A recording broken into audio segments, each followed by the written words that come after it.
सिंगरेनी ताप विद्युत संयंत्र, Singareni thermal power plant, thermal power plant 2 दिन पुराना टॉपिक है ये, अभी का नहीं है।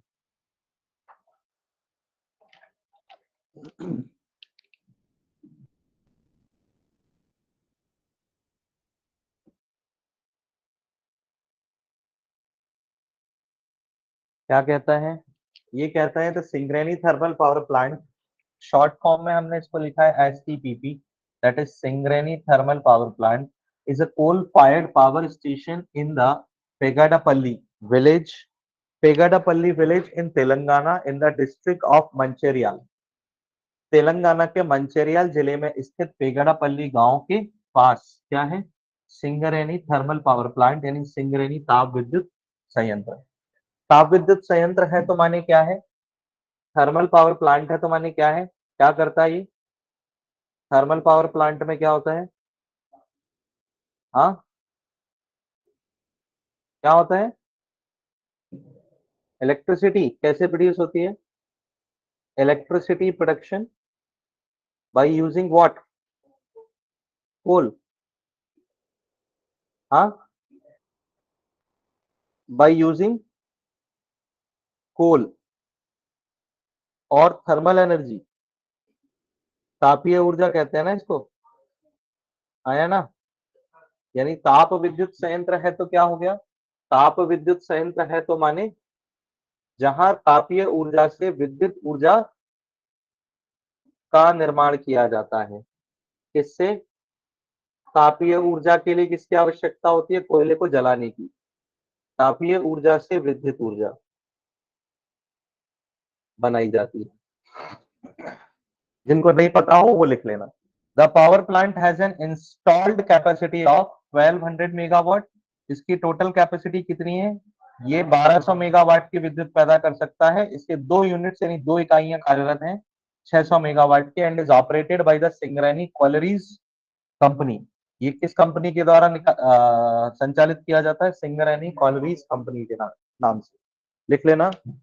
सिंगरेनी ताप विद्युत संयंत्र एसटीपीपी ब्रैकेट में जरूर लिख देना, सिंगरेनी ताप विद्युत संयंत्र एसटीपीपी कोयला आधारित, कोयला आधारित विद्युत स्टेशन है जो, कोयला आधारित आधारित विद्युत स्टेशन है, विद्युत स्टेशन है जो जो तेलंगाना राज्य के, जो तेलंगाना राज्य के पेगड़पल्ली गांव में, जो पेगड़पल्ली ऐसा लिखते हैं, पेगड़पल्ली, पेगड़पल्ली गांव में मंचेरियल जिले में स्थित है, मंचेरियल जिले में स्थित है, में स्थित है, पेगड़पल्ली गांव में मंचेरियल जिले में स्थित है, में स्थित है। इस ताप विद्युत संयंत्र की कुल विद्युत उत्पादन क्षमता, इस ताप विद्युत संयंत्र की कुल विद्युत उत्पादन क्षमता 1200 मेगावाट है, 1200 मेगावाट है, जिसे 600 मेगावाट की 2 इकाइयों में बांटा गया है, जिसे 600 मेगावाट की 2 इकाइयों में बांटा गया है, 600 मेगावाट की 2 इकाइयों में बांटा गया है, 2 इकाइयों में बांटा गया है। इसे सिंगरेनी कॉलरीज कंपनी द्वारा संचालित किया जाता है, इसे सिंगरेनी कॉलरीज कंपनी द्वारा संचालित किया जाता है, सिंगरेनी कॉलरी कंपनी द्वारा संचालित किया जाता है। यह है सार्वजनिक क्षेत्र का उपक्रम ही, यानी शासकीय अधिग्रहण में कार्य करता है दक्षिण भारत में। ये सबसे पहला ऐसा थर्मल पावर प्लांट, वैसे तो दक्षिण भारत में थर्मल पावर प्लांट्स कम रखे गए हैं, उसका कारण कोयले की अनुपलब्धता है, क्योंकि भारत में पावर प्लांट कहाँ पर सबसे ज्यादा रखे जाएंगे, जहां कोयले की उपलब्धता सबसे ज्यादा हो। नहीं तो फिर क्या होगा बेटा, अगर हम ऐसी जगह पर कोई थर्मल पावर प्लांट बना देंगे जहां कोयले की उपलब्धता नहीं होगी, तो वहां कोयला कहीं और से लाना पड़ेगा। उदाहरण के लिए अगर हम भारत की स्थिति पर नजर डालें, तो भारत की स्थिति हमें कुछ इस तरह से ये बताती है कि कहाँ किस तरीके का जनरेशन होना चाहिए, वगैरह वगैरह वगैरह। अगर हम भारत में, कोयला सबसे ज्यादा मिलता है भारत में कहाँ, झारखंड, छत्तीसगढ़, मध्य प्रदेश का पूर्वी भाग, Orissa, a little part of Telangana और Andhra Pradesh northern region and West Bengal. उसके बाद a little part is found in Kashmir, कुछ भाग कश्मीर में, लेकिन कश्मीर में कोयला इतना ज्यादा नहीं है। दिस इज द कोयला मेजोरिटी एरिया। कोल मेजोरिटी भारत में सबसे ज्यादा कहां पाई जाती है? इस क्षेत्र में। हाँ या ना? बोलो। ओके। कोयला उत्पादन भारत तीसरे स्थान पर आता है। India ranks third in the coal production. ये भी एक फैक्ट बहुत जरूरी होगा। सबसे पहले पर कौन आता है? चाइना। दूसरे पर कौन आता है? USA. That is CUI। C stand for China, U for USA, I for India. Very good. Clear है या नहीं है? ओके। अब कोयले की सबसे ज्यादा संयंत्र भी यही मिलेंगे, यानी कि आपको मध्य प्रदेश, छत्तीसगढ़, वेस्ट बंगाल, झारखंड, उड़ीसा, आंध्र प्रदेश एंड तेलंगाना राज्यों में सबसे ज्यादा कोल प्लांट्स मिलेंगे। उसका कारण क्या है? क्योंकि अब मान के चलो फर्दर कि मैं गुजरात में या महाराष्ट्र में आके कोल प्लांट लगा दूं, तो मुझे कोल यहां से ट्रांसपोर्ट करके यहां लाना पड़ेगा। तो क्योंकि कोल यहां से ट्रांसपोर्ट करके यहां लाना पड़ेगा, तो ट्रांसपोर्टेशन का खर्चा अलग जुड़ जाएगा, जिसकी वजह से बनने वाली विद्युत महंगी हो जाएगी। इसलिए क्यों ना हम कोयले के आसपास ही क्या कर दें। क्लियर है? तो इसीलिए हम लोगों ने इसको हमेशा वहां रखा। आंध्र प्रदेश और तेलंगाना में, मतलब आप पूरे दक्षिण भारत में कहोगे तो दक्षिण भारत में तेलंगाना और आंध्र प्रदेश AP, इन दो राज्यों को छोड़कर आपको कोल प्लांट ज्यादा मिलते नहीं है। उसका कारण यह है क्योंकि कोल प्रोडक्शन ज्यादातर किस एरिया में आता है? भारत के नॉर्थ और ईस्ट के एरिया में। क्लियर है? अगली पार्ट ये कहता है द सिंगरेनी थर्मल, ये मैंने लिख के रख दिया है, आप जब चाहो बना लेना, हटाऊंगा नहीं मैं इसको। The Singareni thermal power plant STPP is said to become the first public sector coal based power generation या generating station in South India that first flue gas desulfurization FGD plant। इसको याद रखना है, अपना जितना ये अंडरलाइन हो रहा है ना, ये डब्बे को याद रखना है, यही करंट अफेयर है। मतलब सिंगरेनी है तो बहुत पहले से स्थापित, लेकिन सिंगरेनी अब दक्षिण भारत का पहला सार्वजनिक क्षेत्र का ऐसा थर्मल पावर प्लांट, ताप विद्युत संयंत्र बना है जो फ्लू गैस डीसल्फराइजेशन यानी FGD से युक्त संयंत्र बना है। Among PSUs in the country, Bharat के उन सभी सार्वजनिक क्षेत्र के कोयला उत्पादित उपक्रमों में से बन गया है ये। STPP has won the best fly ash utilization award twice with 100% utilization of fly ash generated। Fly ash समझते हो? फ्लाई ऐश का उपयोग कई जगहों पर किया जाता है। सबसे ज्यादा उपयोग आज की डेट में सीमेंट के फॉर्म में भी इसका किया जा रहा है, इवन रोड बनाने में भी। थर्मल पावर स्टेशन जितने भी होते हैं, उन थर्मल पावर स्टेशन में फ्लाई ऐश प्रोड्यूस होता है after the burning of the coal. धुएं के साथ फ्लाई ऐश निकलता है। ये फ्लाई ऐश वैसे तो वातावरण में किसका कारण है? प्रदूषण का, यानी कि पॉल्यूशन का। लेकिन इस फ्लाई ऐश को हम लोग स्टोर कर लेते हैं आजकल, और इसको कई जगहों पर बड़े अच्छे तरीके से क्या किया जा सकता है? यूटिलाइज किया जा सकता है। इसके यूजेस को हम जब देखेंगे, पहले हम इसको लिख लेते हैं। क्लियर है या नहीं है? फ्लाई ऐश को हम अलग से देखेंगे, दैट इज वेरी इंपॉर्टेंट। तो इसको 2 बार 100% फ्लाई ऐश के यूटिलाइजेशन के लिए अवार्ड मिल चुका है। यानी इसने अपने से निकाला गया पूरा का पूरा फ्लाई ऐश जो है वो 100% उपयोग में ले लिया, उसको वेस्ट नहीं होने दिया, यानी कि 0% वेस्टेजेस के लिए इसको 2 बार अवार्ड मिला। अब ये सल्फर के पॉल्यूशन से, मतलब जो सल्फर के ऑक्साइड से बनने वाले एसिड्स H2SO4 जैसे सल्फ्यूरिक एसिड्स हैं, उनके भी एमिशन को रोकेगा। साथ ही साथ SO2 जैसी गैसेस के एमिशन को रोक करके ग्रीन हाउस इफेक्ट को बढ़ने से भी रोकता है। एक थर्मल पावर स्टेशन में FGD टेक्नोलॉजी का होना बहुत जरूरी होता है, जो इसके पास अब आई है।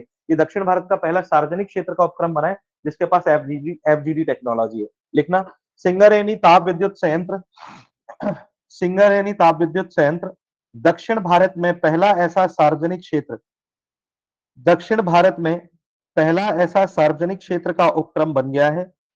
दक्षिण भारत में पहला ऐसा सार्वजनिक क्षेत्र का उपक्रम बन गया है। दक्षिण भारत में पहला ऐसा सार्वजनिक क्षेत्र का उपक्रम बन गया है, उपक्रम बन गया है।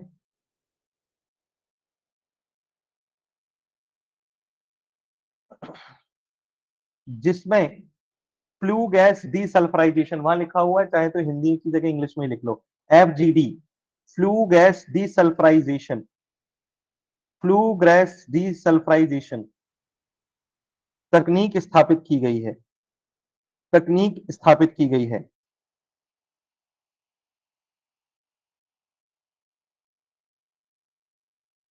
तकनीक स्थापित की गई है।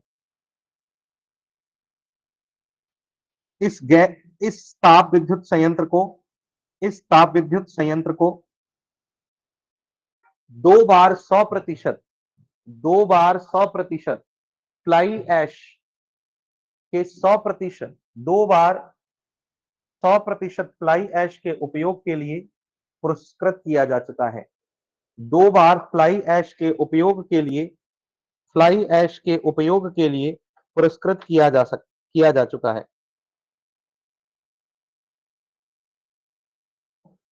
पुरस्कृत किया जा चुका है।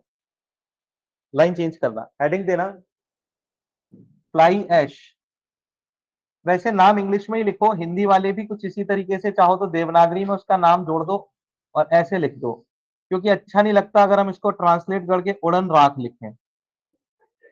नहीं, किताबों में ये नाम लिखा मिलता है, मैं मना नहीं कर रहा इसके लिए, लेकिन थोड़ा अच्छा नहीं लगता, अपने हिसाब से बोलने में अच्छा नहीं लग रहा। उड़न राख जबरदस्ती का बनाया हुआ, इसलिए हिंदी वाले चाहे तो ब्रैकेट में उड़न राख लिख लीजिएगा, लेकिन उसको लखे मेन प्रोनाउंसिएशन में fly ash.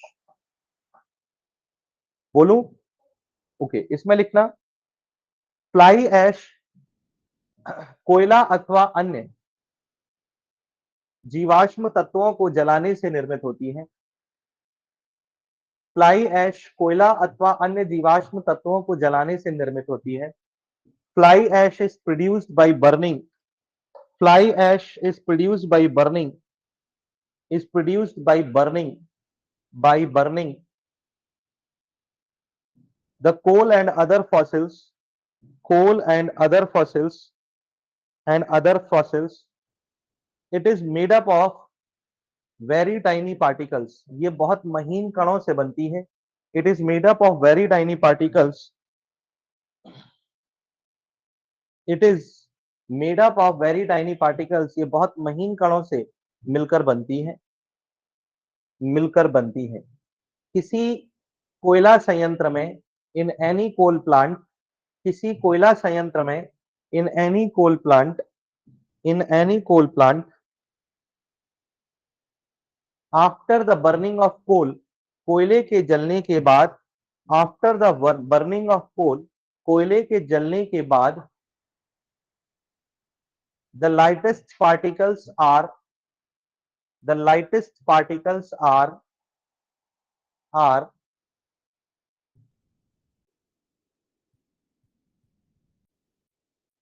Being flown into the air, हवा में उड़ जाते हैं, हल्के होने से हवा में उड़ जाते हैं। Being flown into the air, हल्के होने से हवा में उड़ जाते हैं। बट, किंतु, बट, किंतु पैंदी की राख शेष रह जाती है। But the bottom ash remains, the bottom ash remains there. पैंदी की राख, पैंदी यानी तली की, शेष रह जाती है। It is collected from the chimneys, इसे चिमनियों से ग्रहण कर लिया जाता है। It is collected from the chimneys, इसे चिमनियों से ग्रहण कर लिया जाता है। दैट इज फ्लाई ऐश, जो फ्लाई ऐश है। दैट इज फ्लाई ऐश, जो फ्लाई ऐश है। फ्लाई ऐश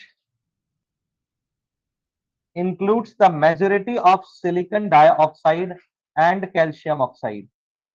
फ्लाई ऐश में सिलिकॉन डाइऑक्साइड और कैल्शियम ऑक्साइड, सिलिकॉन डाइऑक्साइड और कैल्शियम ऑक्साइड की अधिकता पाई जाती है। सिलिकॉन डाइऑक्साइड और कैल्शियम ऑक्साइड की अधिकता पाई जाती है। सिलिकॉन डाइऑक्साइड और कैल्शियम ऑक्साइड की अधिकता पाई जाती है, और कैल्शियम ऑक्साइड की अधिकता पाई जाती है। Other elements are also found in it, इसमें अन्य तत्व भी पाए जाते हैं। Other elements are also found in it, इसमें अन्य तत्व भी पाए जाते हैं, इसमें अन्य तत्व भी पाए जाते हैं। This fly ash is used in, this fly ash is used इन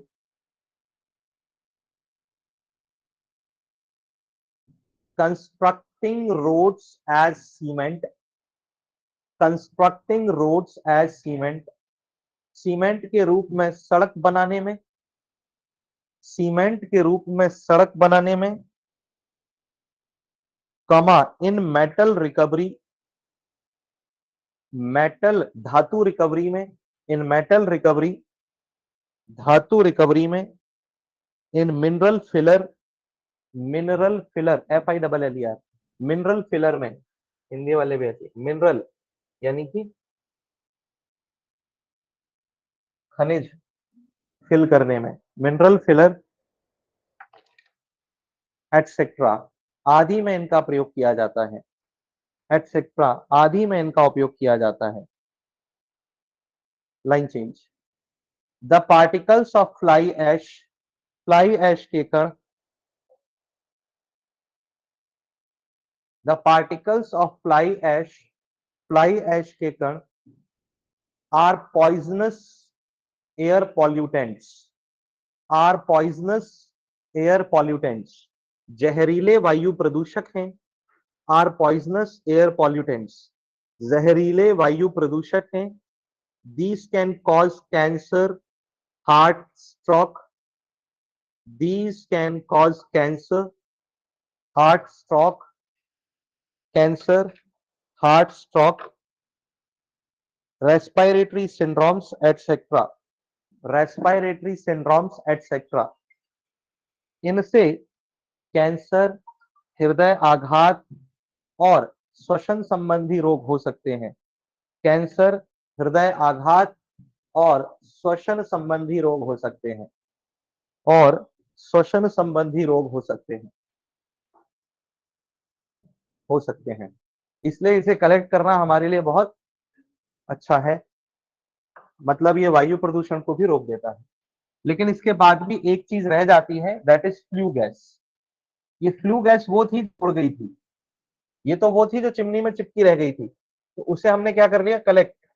अभी मध्य प्रदेश के आप सिंगरौली जाओ, कभी कभी आप सीधी साइड जाओ, शहडोल साइड जाओ, आपको वहां ट्रक के ट्रक भरते हुए ले जाते हुए दिखाई देंगे। सोहागपुर जाओ आप कभी, या बैलन वैलन जाओ, दो सबसे बड़े कोल प्रोड्यूसिंग फील्ड्स हैं वहां, अमरकंटक और विंध्याचल ताप विद्युत केंद्र आते हैं, दोनों के दोनों भारत के। सुना होगा इनके बारे में, अगर कोई वहां का होगा तो उसे तो पता ही होगा। वहां आप जाओगे ना, कोल फील्ड्स में आप जाकर देखो तो आपको दिखाई देगा फ्लाई ऐश से भरे हुए ट्रक के ट्रक निकलते हैं, उसमें पूरे में फ्लाई ऐश ही फ्लाई ऐश भरी रहती है। ये बड़े लेवल पर पूरे इंडिया में सप्लाई होती है, खरीदी जाती है, बकायदा उसका पैसा मिलता है। That is an another part of the economy. समझे या नहीं समझे?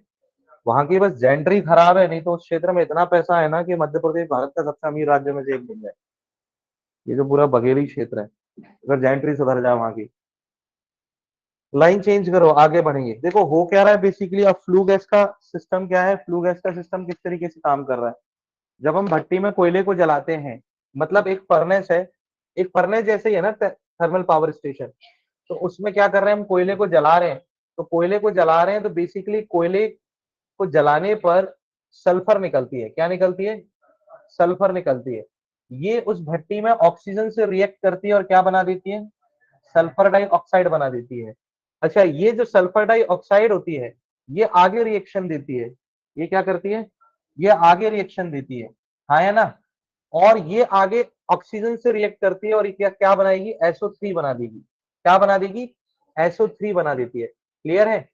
और ये जो SO3 बनती है बाद में, ये SO3 के बारे में ये कहते हैं कि ये SO3 जो है वो फिर फाइनली रिएक्ट करती है जल से, यानी कि वाटर से, और क्या बना देती है?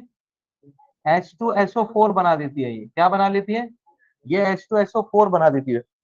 तो फाइनली ये जो H2SO4 बनता है, this can cause the acid, this is the sulphuric acid actually. इसी को हम क्या कहते हैं? सल्फ्यूरिक एसिड कहते हैं। तो बेसिकली जो सल्फ्यूरिक एसिड है, that can also cause the acid rainfall. ये एसिड रेनफॉल के लिए भी जिम्मेदार है। It is also a kind of what? It is also a kind of the flue gas. ये फ्लू गैस के साथ निकलता है और फिर क्लाउड्स में जो मॉइस्चर होता है, उस मॉइस्चर से रिएक्ट करके ये उसे एसिडिक रेन में बदल देता है क्लाउड फॉर्मेशन में। जब क्लाउड में जो मॉइस्चर, क्लाउड में मॉइस्चर होगा जब तो क्लाउड बना है, यानी बादल में कुछ ना कुछ नमी तो होगी, उसके साथ रिएक्ट करता है ये H2SO4 और उसको क्या बना देता है, एसिडिक रेनफॉल में कन्वर्ट कर देता है। इसे रोकने के लिए इस फ्लू गैस को कंट्रोल करना बहुत जरूरी है। फ्लू गैस को कंट्रोल करने के लिए हमें जो कोयला जल रहा है, क्योंकि सल्फर जो कि कैसे प्रोड्यूस होती है, is produced after burning coal, समझे। तो जो आफ्टर बर्निंग कोल जो सल्फर प्रोड्यूस हो रही है, उसे सल्फर को प्रोड्यूस होने से रोकना है, इसीलिए हमने इस प्रोसेस को डीसल्फराइजेशन कहा है। गैर सल्फरीकरण या असल्फरीकरण, आप बहुत सारे नाम दे सकते हो।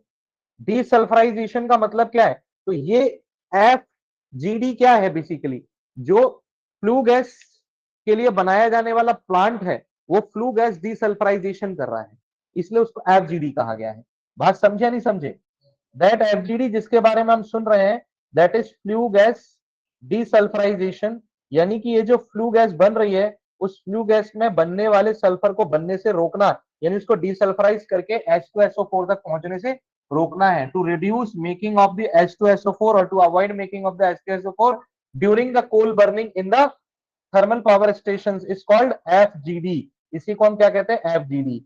ये भारत में दक्षिण में बना हुआ, यानी दक्कन भारत में बना हुआ, साउथ इंडिया में बना हुआ पहला power plant Singareni thermal power plant है, जिसमें एफजीडी प्लांट सार्वजनिक क्षेत्र के थर्मल पावर प्लांट्स में आया। This is the first in south India in the all public sector undertaking power plants. बात समझे नहीं समझे। That is called flu gas desulphurisation, FGD, इसको कॉपी कर लेना।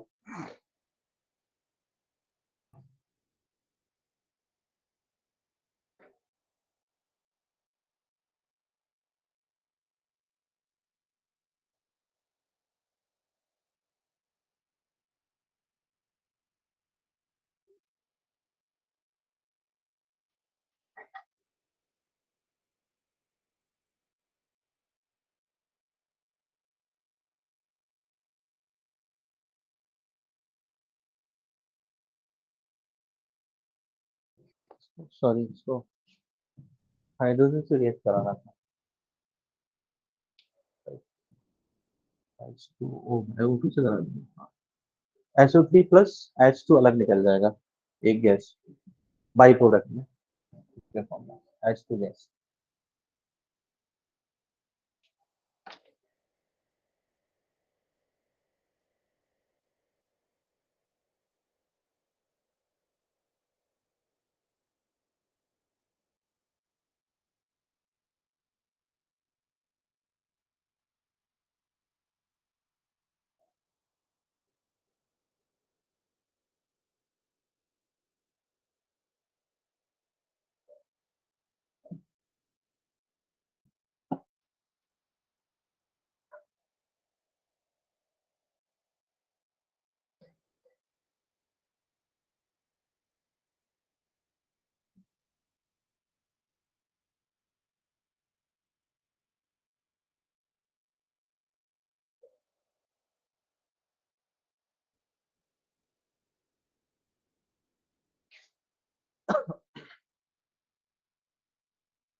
हो गया।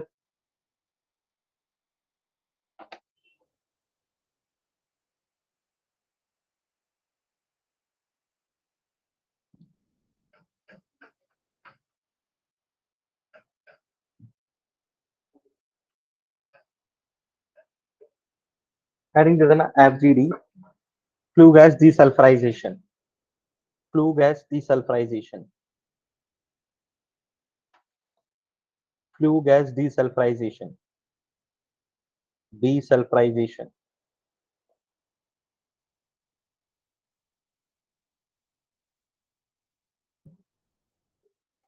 ये कहता है the FGD plant will process sulphur and other gases nitrogen dioxide like generated by the burning coal for power generation.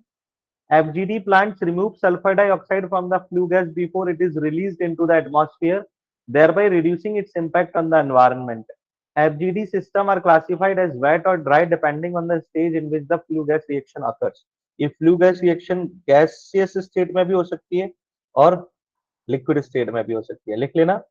FGD plant sulphur व अन्य गैस जैसे नाइट्रोजन ऑक्साइड सल्फर व अन्य गैस जैसे नाइट्रोजन ऑक्साइड्स को विद्युत उत्पादन के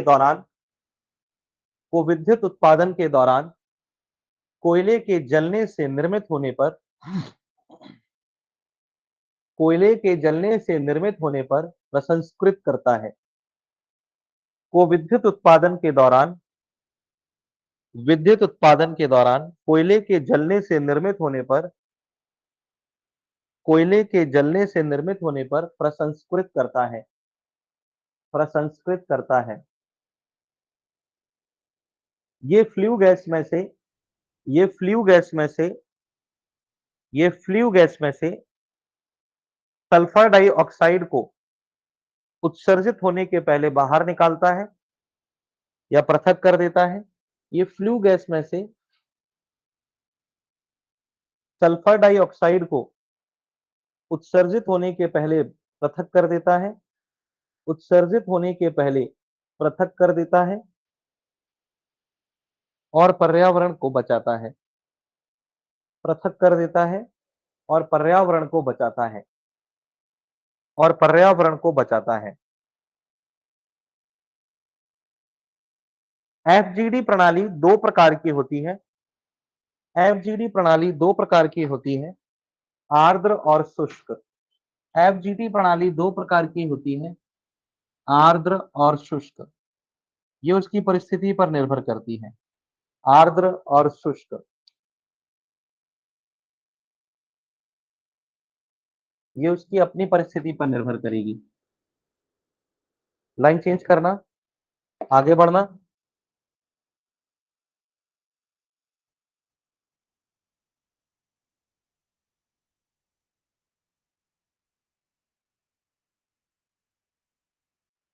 एफजीडी प्रणाली चार प्रकार की हो सकती है.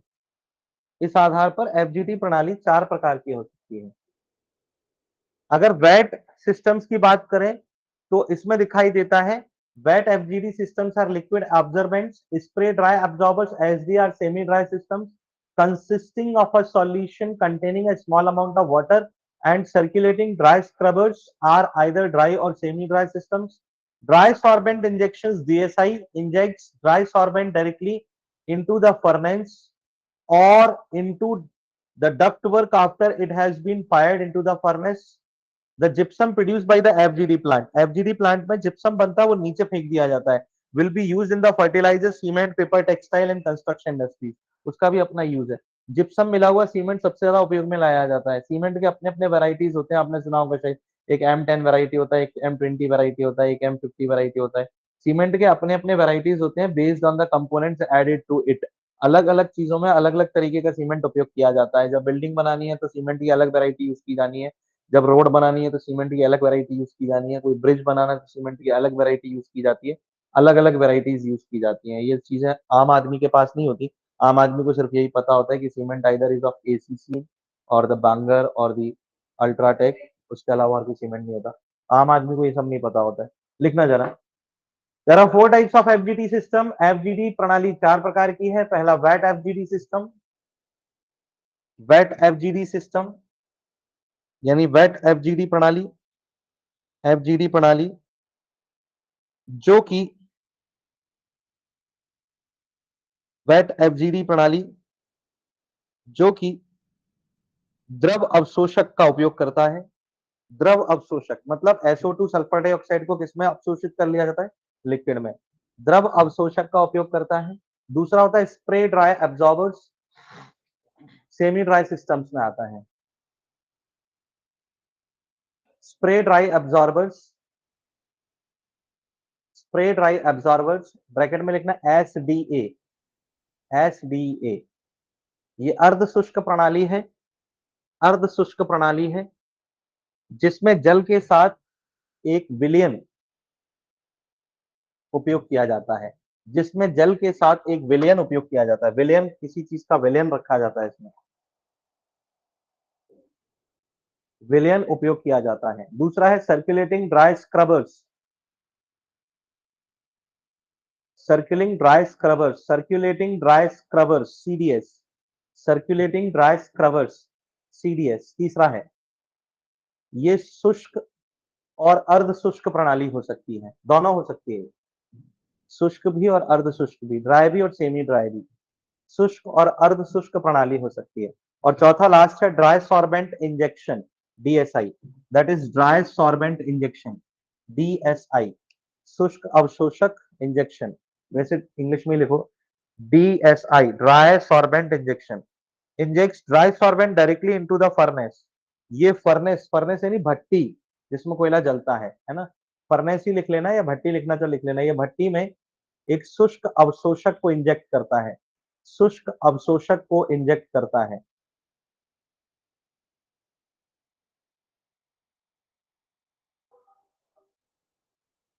ये आग ज्वलन होने के बाद, कोयला जब जलना शुरू होगा उसके बाद फेंका जाएगा। क्लियर है? लाइन चेंज करना। एफजीटी संयंत्र में, एफजीडी संयंत्र में जिप्सम का निर्माण होता है जिसका उपयोग, जिप्सम का निर्माण होता है, एफजीडी संयंत्र में जिप्सम का निर्माण होता है जिसका उपयोग उर्वरक, सीमेंट, कागज व कपड़ा उद्योग, उर्वरक, सीमेंट, कागज व कपड़ा उद्योग में कर लिया जाता है, व कपड़ा उद्योग में कर लिया जाता है। क्लियर है? इस जिप्सम को बेचने से मिलने वाला जो प्रॉफिट होता है वही एफजीडी प्लांट की कॉस्ट पूरी कर देता है।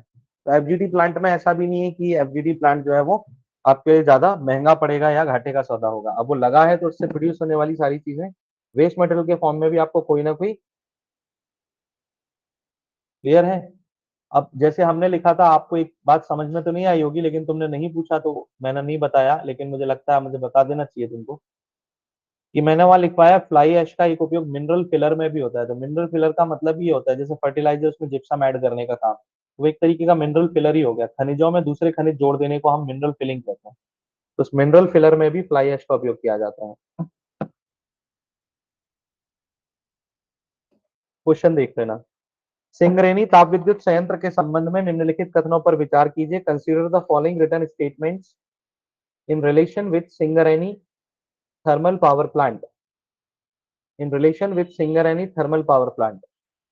पहला वाला क्वेश्चन का आंसर जो है वो ये, सॉरी, जो स्टेटमेंट है वो कहता है ये दक्षिण भारत में पहला सार्वजनिक क्षेत्र का कोयला आधारित विद्युत उत्पादन स्टेशन है। It is the first public sector coal based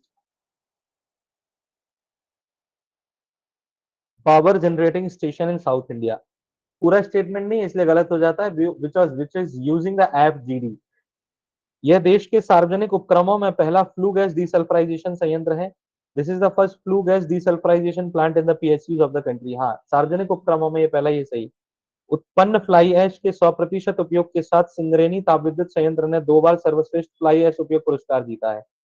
with 100% utilisation of the fly ash generated, Singareni thermal power plant has won the best fly ash utilization award so far। आया ना? ये 3 स्टेटमेंट्स हैं, तीनों के तीनों क्या है, बिल्कुल सही, सॉरी, दूसरे और तीसरे बिल्कुल सही हैं। क्लियर है? Option C will be the answer. The next part is blue food। Blue food, what is blue food? Blue food can be any food which can be collected from the ocean or the freshwater areas, salt and freshwater areas both। यानी कि खारे पानी या ताजे पानी से निकाला गया कोई भी खाद्य पदार्थ, ये वेज और नॉन वेज दोनों हो सकता है। यानी जलीय पादपों से भी प्राप्त और जलीय जीवों से भी प्राप्त, दोनों तरीके के फूड को क्या कह सकते हैं? ब्लू फूड कह सकते हैं। ब्लू फूड का क्या इंपॉर्टेंस हमारे सामने आया है और क्यों हम इस ब्लू फूड को अब इतना महत्वपूर्ण मान रहे हैं? उसका कारण है बढ़ते समय में खाद्य प्रसंस्करण के चलते, यानी फूड प्रोसेसिंग के डिफरेंट डिफरेंट क्या आ चुके हैं, वेज हमारे पास आ चुके हैं। इसके साथ साथ प्रोसेसिंग बढ़ी, प्रोसेसिंग हम इसलिए लाए थे ताकि खाद्य को हम अधिक उपयोगी बना सकें, लेकिन धीरे धीरे इस प्रोसेसिंग से खाद्य मिलावट यानी कि फूड मिक्सिंग का खतरा बढ़ता चला गया। फूड मिक्सिंग का खतरा बढ़ने से आज की डेट में हमारे सामने एक प्रॉब्लम खड़ी हो गई है, दैट इज मैल न्यूट्रिशन यानी कि कुपोषण की। हमारे पास जो खाद्य पदार्थ है जिसे हम खाते हैं, वो खाद्य पदार्थ सिर्फ कहने भर का खाद्य पदार्थ है, क्योंकि खाने का असल मोल तब होता है जब उसमें क्या मिलता है, पोषण यानी न्यूट्रिशन। लेकिन जिस खाने में न्यूट्रिशन यानी पोषण ना हो वो खाना खाना नहीं कहा जा सकता है। तो क्योंकि खाना स्वाद से नहीं बनता, खाना उसको देखने से नहीं बनता, खाने को खाना बनाता है उसका पोषण। तो माल न्यूट्रिशन की प्रॉब्लम हमारी सोसाइटी में पूरे वर्ल्ड में ही सबसे ज्यादा फैलती चली जा रही है। उसका कारण फूड मिक्सिंग है, that has been originated due to the food processing type of technique, जिनको हमने अपने अच्छे के लिए शुरू किया लेकिन उसका मिसयूज करके दूसरे तरीके लोगों ने खोजना शुरू कर दिए। अब इस माल न्यूट्रिशन से बचने के लिए हम दो सबसे सटीक उपाय अपनाते हैं। सबसे पहला उपाय जो हम अपनाते हैं वो है फूड फोर्टिफिकेशन का। फूड फोर्टिफिकेशन ज्यादातर अनाजों के लिए किया जा रहा है और सबसे ज्यादा हमारे भारत में फूड फोर्टिफिकेशन राइस यानी चावल का हो रहा है। कहने का मतलब यह है कि किसी अनाज में उसके गुणवत्ताओं को इतना अधिक बढ़ा देना कि वो न्यूट्रिशन में बहुत ज्यादा रिच हो जाए, उसे फूड फोर्टिफिकेशन कहते हैं। ये कृत्रिम विधियों यानी आर्टिफिशियल मेथड से किया जाता है, फूड को फोर्टिफाई कर देना। इसी के अंतर्गत दूसरा हमने जो अपना विकल्प चुना है वो है ब्लू फूड यानी ओशन फूड यानी कि वाटर फूड। ब्लू फूड यानी कि वो food that food comes from the water. क्या? Food comes from the water. अब वाटर में दोनों टाइप के वाटर आते हैं, salt water and fresh water. Salt water बोलोगे तो ओशंस हो सकते हैं, और फ्रेश वाटर बोलोगे तो रिवर्स हो सकती हैं, या अदर सोर्सेज भी हो सकते हैं फ्रेश वाटर के, जैसे कि लेक एंड पॉन्ड्स वगैरह वगैरह। अगर इनसे जो फूड निकाला जा रहा है तो ये माना जा रहा है कि जो हमारा लैंड फूड है, लैंड फूड का मतलब क्या हो जाएगा, स्थलीय भोजन, यानी कि वो भोजन जो कि हम स्थल से निकालते हैं वो स्थलीय भोजन है। जैसे कि खेती से आने वाला या स्थलीय जीवों का मांस या उनसे निकलने वाले उत्पाद। जीवों के भी कई सारे उत्पादों को हम खाते हैं जिसमें मिल्क आता है यानी कि दूध, अंडा, एग्स आते हैं, वेरी अदर्स।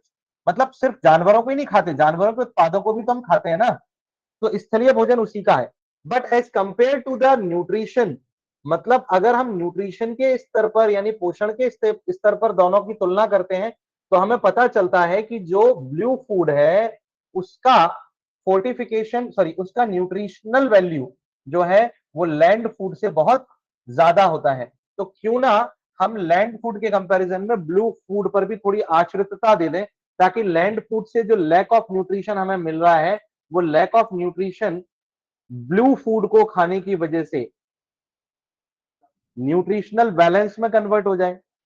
इसीलिए इसका विकल्प चुना गया है और इसीलिए हम लोग ब्लू फूड को पढ़ रहे हैं। हालांकि इसके जितने फायदे हैं उसके कुछ नुकसान भी अपने आप में हैं, और ब्लू फूड की ओर रास्ता दिखाकर मानव को हम ओशन एनवायरनमेंट या जो ओशन पारिस्थितिकी है, यानी कि हम बोल सकते हैं कि जो बेसिकली उनकी इकोलॉजी है उस इकोलॉजी को भी इफेक्ट करेंगे, क्योंकि आदमी पहले खाएगा, फिर अच्छा लगने लगेगा, फिर उसमें एक्सपेरिमेंट करेगा, फिर पूरे ओशन से और ज्यादा खाना निकालने लग जाएगा, और फाइनली उसमें इतना इंटरफेरेंस बढ़ जाएगा कि जो ओशनिक एनवायरनमेंट है वो भी उससे इफेक्ट होने लग जाएगा धीरे धीरे।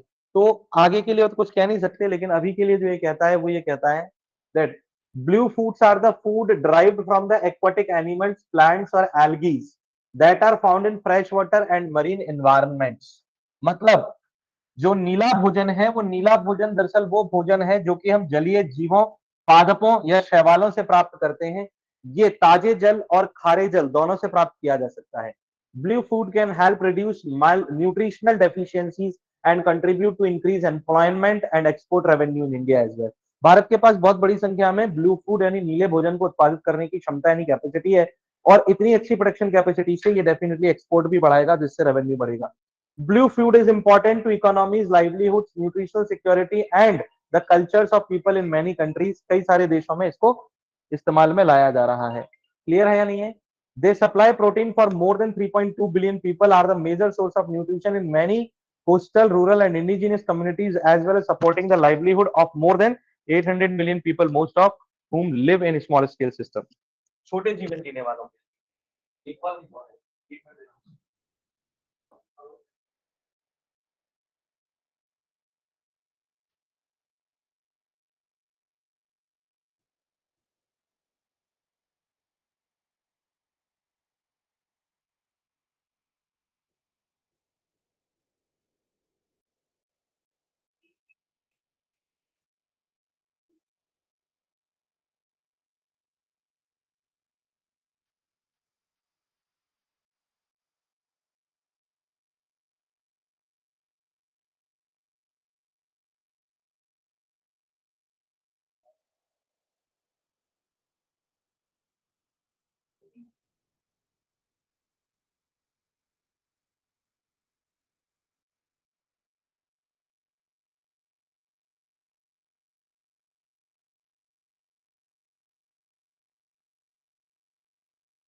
ब्लू फूड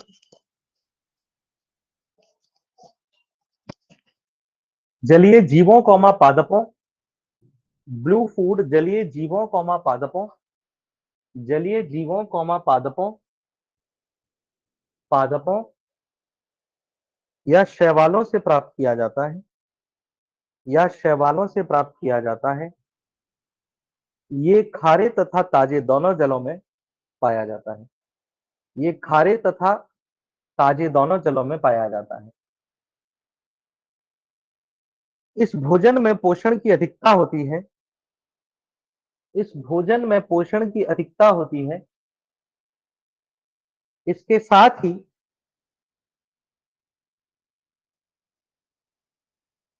भारत में इसकी पर्याप्त से अधिक उपलब्धता, भारत में इसकी पर्याप्त से अधिक उपलब्धता बेहतर निर्यात की स्थितियों को जन्म देती है।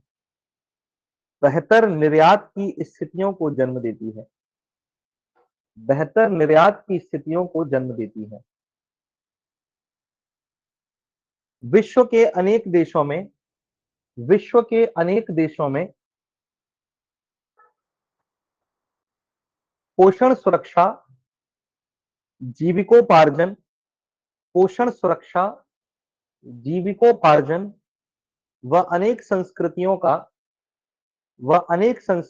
का आधार इस भोजन को माना जाता है। वह अनेक संस्कृतियों का आधार इस भोजन को माना जाता है।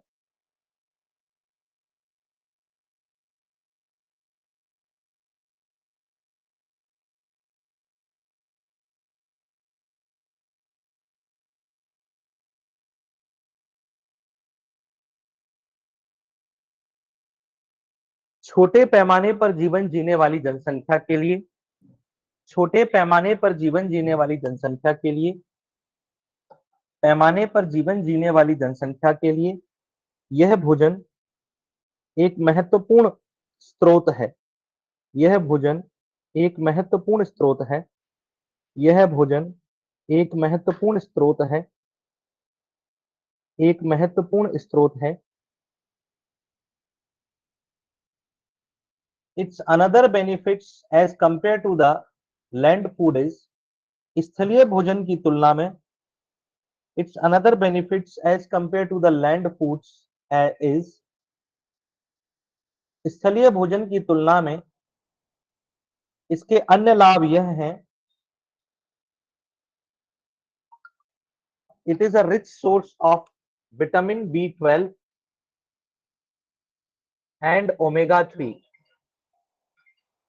यह विटामिन B12 और omega 3, it is a rich source of vitamin B12 and omega 3। यह विटामिन B12 और ओमेगा 3 का एक बड़ा स्रोत है। इट क्रिएट्स लेस एमिशंस, यह कम उत्सर्जन करता है। इट क्रिएट्स लेस एमिशंस, यह कम उत्सर्जन करता है।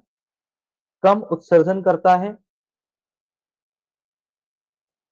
As compare to the red meat, लाल मांस की अपेक्षा, as compare to the red meat, लाल मांस की अपेक्षा यह हृदय को कम नुकसान पहुंचाता है। It harms less to the heart, it harms less to the heart, यह हृदय को कम नुकसान पहुंचाता है। लाइन चेंज करके हेडिंग देना, ब्लू फूड से संबंधित चुनौतियां, challenges to the blue food. Blue food से संबंधित चुनौतियां, challenges to the blue food.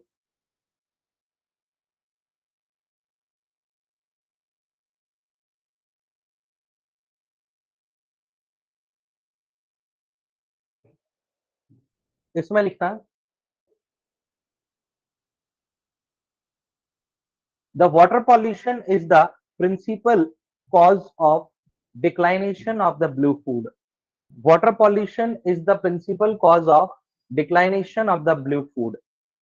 Blue food के ब्लू फूड के विघटन का मुख्य कारण जल प्रदूषण है। ब्लू फूड के विघटन का मुख्य कारण जल प्रदूषण है। विघटन का मुख्य कारण जल प्रदूषण है। It is suffering from it is suffering from the piracy activities. यह नक्काली गतिविधियों से भी प्रभावित है। यह नक्काली गतिविधियों से भी प्रभावित है। नक्काली गतिविधियों से भी प्रभावित है। नक्काली गतिविधियां यानी कि इसमें लिख लेना ब्रैकेट में wrong labelling on the food. भोजन पर wrong labelling on the food. भोजन पर गलत लेबलिंग कर देना, मतलब कुछ का कुछ बता करके बेच देना। होता कुछ है और वो क्योंकि लोगों को सी फूड की अवेयरनेस बहुत कम होती है, सभी लोग सी फूड खाते नहीं है, इस वजह से तो कुछ का कुछ बता करके बेच दिया जाता है उन्हें। और एक और बड़ी प्रॉब्लम है, that is by catch. By catch is one of the greatest problem.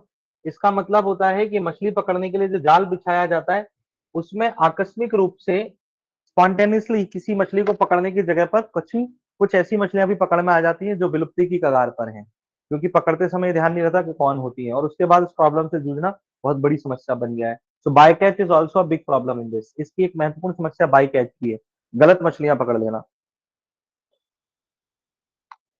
जो कि विलुप्ति की कगार पर हो। वैसे तो किसी भी मछली को पकड़ो तो उससे पूरा इकोसिस्टम ही प्रभावित होता है। छोटी मछलियों को पकड़ लोगे तो फिर बड़ी मछली क्या खाएगी, बड़ी मछली को पकड़ लोगे तो उससे बड़ी मछली क्या खाएगी, तो फाइनली छोटी मछली को पकड़ने से बड़ी मछली का भोजन चला जाएगा और वो अपने आप ही विलुप्त हो जाएगी।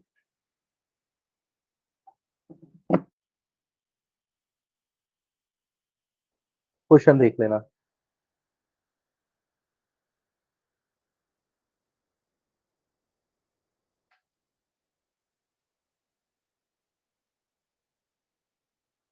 It says that about the blue food is, blue food जलीय जानवरों, पौधों या शैवाल से प्राप्त भोजन होते हैं जो ताजे जल और समुद्री वातावरण में पाए जाते हैं। Blue foods are food derived from aquatic animals, plants और algae that are found in fresh water and marine environments। दूसरा है जलीय वातावरण से प्राप्त ब्लू फूड पोषक तत्वों की कमी को कम करने में मदद कर सकता है। Blue food obtained from aquatic environments can help reduce nutrient deficiencies। तो answer A is very correct. एक और दो दोनों स्टेटमेंट सही है। Both one and two statements are correct. One and two statements are very correct. एक बार देख लेना, अगर अभी भी कुछ नहीं समझ में आया तो पूछ लेना।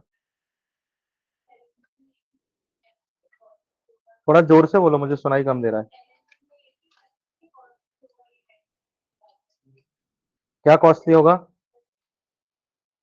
नहीं, प्रॉन्स और मछली तो बहुत सस्ते मिलते हैं। नहीं, बकरा ज्यादा महंगा है मेरे ख्याल से। लैंड फूड ही तो है, रेड मीट में आता है ना।